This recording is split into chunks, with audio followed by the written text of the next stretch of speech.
আজকে আমার বরকে জামা ষষ্ঠী সারপ্রাইজ দিলাম, আর হঠাৎ করে আমার সাজানোর বুকিং চলে আসলো। সবকিছু ছেড়ে আমাকে চলে যেতে হলো।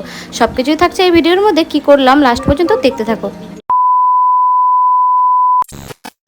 Hello everyone, welcome back to my channel. তো দেখো, আজকে কিন্তু সানডে। কালকে তো বলেছিলাম যে মাংস খাবো, তো মিঠির বাবা বাজারে যখন যায় তখন যায় দেখে বাজারটা উঠে যায়, তো আনতে পারেনি আর মাংস। তো আজকে সকাল সকাল একদম চিকেন এনে দিয়েছে।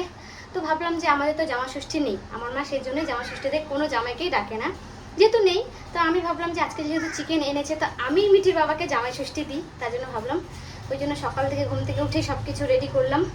মাংস নিয়ে যাচ্ছে, সব কিছু পরিষ্কার করে ধুয়ে কেটে বুঝে সব কিছু রেডি করে আমি গেছিলাম স্নান করতে। এখন স্নান টান করে আসলাম, এখন আমি রান্না করব। তো চলো, আমি আজকে মিঠির বাবার জন্য কি কি রান্না করি সবটাই থাকবে এই ভিডিওতে। তোমরা কিন্তু প্রথম থেকে লাস্ট পর্যন্ত অবশ্যই ভিডিওটা তোমরা দেখবে।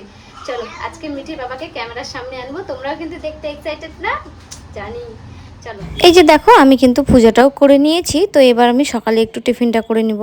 আজকে সকালে টিফিনে গোলা রুটি, তার সাথে চা। অনেক লেট করেই আমি টিফিনটা করলাম। আর এদিকে দেখো, সকালে মিঠির বাবা কিন্তু মাংসটাও নিয়ে চলে এসেছে। সবকিছু কেটে একদম রেডি করে রেখে দিয়েছি, চিকেনটা ম্যারিনেট করে রেখে দিয়েছি, যে ডালটা এখানে ভিজিয়ে দিয়েছি।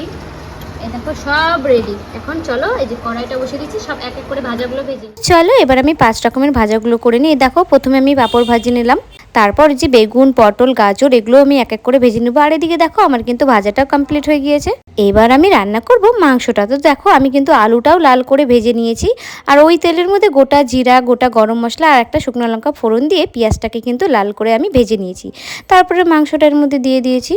এবার এটাকে ভালো করে আমি কষিয়ে নিব, আর এভাবে অনেকবার ঢেকে ঢেকে কষিয়ে নিব। তো চলো, এই যে আমি ভেজে রাখা আলুটাও এর মধ্যে অ্যাড করে দিব, আর কিছু কাঁচা লঙ্কাও আমি এর মধ্যে দিয়ে দিব। একটু ঝাল কম হয়েছিল সেজন্য। তারপরে দেখো, আমি কিন্তু পরিমাণ মতন জল দিয়ে ঢেকে রেখে দিয়েছি। তো দেখো, আমার কিন্তু সম্পূর্ণ রান্না কমপ্লিট হয়ে গিয়েছে। তো চলো দেখাই কি কি রান্না করলাম তোমাদেরকে। চলো, এই দেখো, এখানে ডাল করেছি, চিকেন কষা করেছি একদম কষা কষা করে, আর এখানে 5 রকমের ভাজা আছে, ভাত, আর এই যে পাঁপড় ভাজা, আর দই, আরও অনেক কিছু আছে। মানে অনেক কিছু বলতে মানে আমটা আনা হয়নি, আমি সারপ্রাইজ দেবো মিঠির বাবাকে। যদি আম আনতে বলি তাহলে তো বুঝেই যাবে, সেজন্য আমি যা পারবো তেমনই ওকে সুন্দর করে সাজিয়ে দেবো। চলো, তোমরা দেখতে থাকো।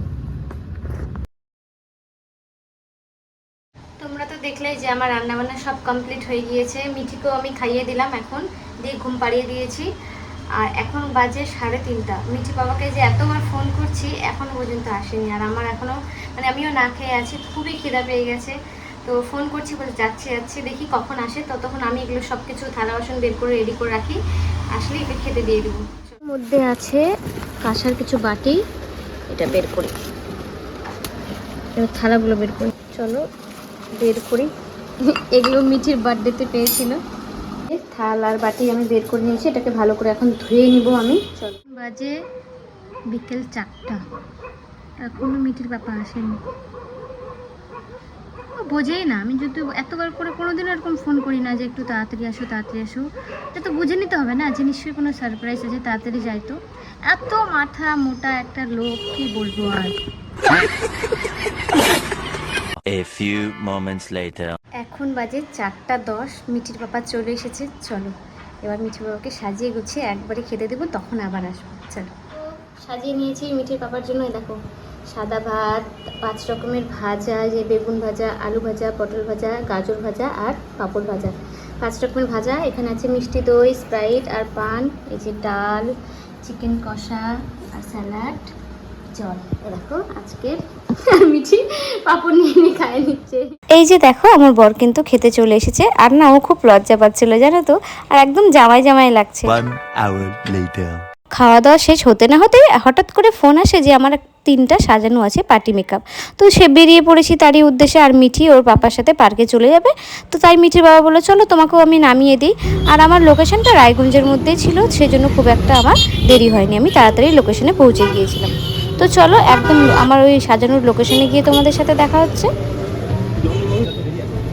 তো দেখো আমি কিন্তু লোকেশনে এসে মেকআপ করাও শুরু করে দিয়েছি। আর আমি যেহেতু একা গিয়েছিলাম তাই জন্য আমার ক্যামেরা ধরার কেউ ছিল না। তো দেখো মেকআপটা কেমন হয়েছে তোমরা কিন্তু অবশ্যই কমেন্ট করে জানাবে। পার্টি মেকআপ 3 জন ছিল, কিন্তু না আমি আরেকজনের ফটো বা ভিডিও নিতে একদম ভুলে গিয়েছি। আর এটা হচ্ছে আমার প্রথম, আমি যাকে সাজিয়েছি, তারপর এটা সেকেন্ড।